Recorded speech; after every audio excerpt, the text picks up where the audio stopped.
So if you're a conservative and you're watching this, it doesn't matter if you're black or white or Jewish or Hindu or Muslim or Catholic. It doesn't matter what religion or race you are. If you're a conservative that's watching this video in 2025, we need to have a talk because there's something ridiculous going on in the conservative movement in 2025.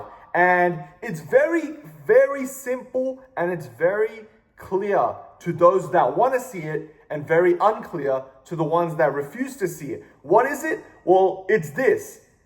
There's a conservative civil war going on, in case you missed it. And I'm not just talking about online. I'm talking about in real life as well. And the issue with this conservative civil war is simply this. It has two fronts. There are two fronts of this civil war. There is the actual civil war that they want to distract you from, and then there's the influencer civil war, which is the one that's going viral on Twitter or on TikTok or Instagram and so on all these other platforms, YouTube, for example.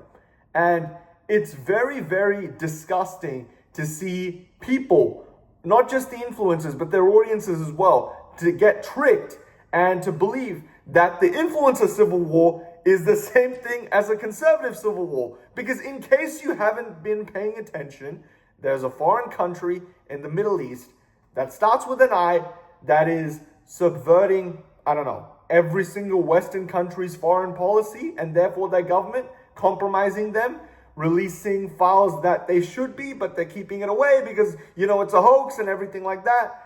And we obviously know what the culprit countries are. I have a globe with me on this freaking thing here. And I'm looking at it and I can easily point United Kingdom, United States, Australia, Canada. All these countries are compromised by that one little tiny country that's so tiny they say, oh, it's only the size of New Jersey. How much influence could it possibly have? But to the people that know who I'm talking about, whether you're a Groiper or you watch Candace Owens or you watch Tucker Carlson or Myron Gaines or Nick Fuentes himself or Andrew Tate or any of these other guys or girls, for that matter. On the conservative side, you would have finally woken up by now, at this point, to what the real civil war is. And this is the crossroad that everyone is at. And what's the crossroad? It's the following. Are you America first or are you Israel first? It's a simple question. Are you America first or Israel first? Are you UK first or Israel first? Are you Australia first or Israel first, in my instance? Are you Canada first or are you Israel first? It's pretty clear that the GOP and the conservative establishment is corrupt beyond reach. And what we thought of the left as all these evil, bimbo idiots or whatever they are, they're feminists and all these other people, it's spread to the right, unfortunately. And Israel will be the issue between the real people that are America first and the other people that we know, the neocons, the Zionist Jews that are just Israel first. Now, the civil war has two fronts. As I said, it has the first front, which is the BS one, and the second one, which is the real civil war, which is what I just talked about. But what are they putting at the front? What are they pushing on the headlines? They're pushing the influencer civil war. The influencer civil war involves all these conservative political commentators having a jab at each other, especially on platforms like X. Yeah, I'm looking at you, Elon. You're clearly fueling with these bots and algorithms to promote hateful content on X, as well as content that shows clear conflict of interest, even on the smallest of issues that people can just say, hey, we can move past this. We agree on 90%. Let's keep the 10% in a civilized manner. But they don't want to do it. And why do they not want to do it? Well, it's a very simple reason. Number one, distraction. They want to distract you from the real problem, from the real issue that is tearing apart MAGA and the conservative establishment and the conservatives worldwide. Don't forget that, it's not just TPUSA that's in the US that's responsible for conservatism. There's many conservative movements in the United Kingdom and Australia and Canada and all these other Western countries, right? And it's even spreading to Asia and the Middle East and Africa and all these other places where people are tuning into what conservative political commentators have to say. But here's the issue, and this is really annoying for someone like me who really admires these people. And I've talked to these people before. I've talked to Myron Gaines and Ryan Matter and Ryan Dawson, and even had a conversation with Tristan Tate on Mario in a Fall Space on the day that Charlie Kirk died, which was obviously a tragedy. But the real issue between these influences is that they agree on like 90%. And the 10%, what do? They fight over it like it's their deathbed. They fight over it like it's the hill they want to die on. And this is what happens. Nick says something bad about Candace. Candace says something bad about Nick. Candace goes on Tucker's show. They both say something bad about Nick. Nick doesn't like Candace, and Candace doesn't like Nick, and Tucker kind of doesn't like Nick, and Nick doesn't like Tucker. But hold on a second, Dinesh D'Souza is going to come into this mess as well, and Dinesh doesn't like Tucker, and Tucker doesn't like Laura Loomer, and Laura Loomer doesn't like Megyn Kelly because apparently she's an anti-Semite for asking questions, very basic questions, by the way, and Megyn Kelly doesn't like Mark Levin, and Mark Levin doesn't like Marjorie Taylor Greene, and Marjorie Taylor Greene doesn't like Ben Shapiro, and Ben Shapiro doesn't like Matt Gaetz. And it's just this infinite cycle, this self-fulfilling prophecy of hatred that just keeps on going as long as the hamster is running the wheel, right? And obviously we know what the real hamster is. It's not the elites, it's clearly Elon Musk and this X algorithm that's just pushing this hateful content on like 5% of the issues that people disagree on, which is bullshit, as I just said previously. And this self-fulfilling prophecy will continue. And inevitably, if we don't get our issues sorted between the 90% that the conservatives genuinely agree on and the 10% that they don't agree on, we're cooked. We're finished. I mean, can you imagine fighting over like the 5% of issues that you disagree on, meanwhile ignoring the 95% of issues? And of course, we can blame, the Zionists or the Jews or whatever that means, right? We can blame all these types of people. But what I've realized, especially in the past, let's just say 2 to 3 months, especially after the other anniversary of October 7th, almost a month ago now, is that it's not worth it. It's just not worth it. It's not worth fighting over the 5%, the 1 or 2 issues that you might disagree on. It's not worth it. And these people are fighting over it like it's the hill that they want to die on. And their audience is clearly sick and tired of the personal beef that these conservative influencers have. Why? Because we need to bring it back to square one, which is it distracts us from the real issue, from the real subversion of Western governments, of the real subversion of the conservative movement. And we know what that subversion is. We know who's compromised. We know who's not really America first, or Australia first, or Canada first, or United Kingdom first. We already know all these answers. Why are we spending that other time that we could be using towards this one movement and wasting it completely? Completely. I mean, I'm almost out of words at this point. Keep your personal beef indoors.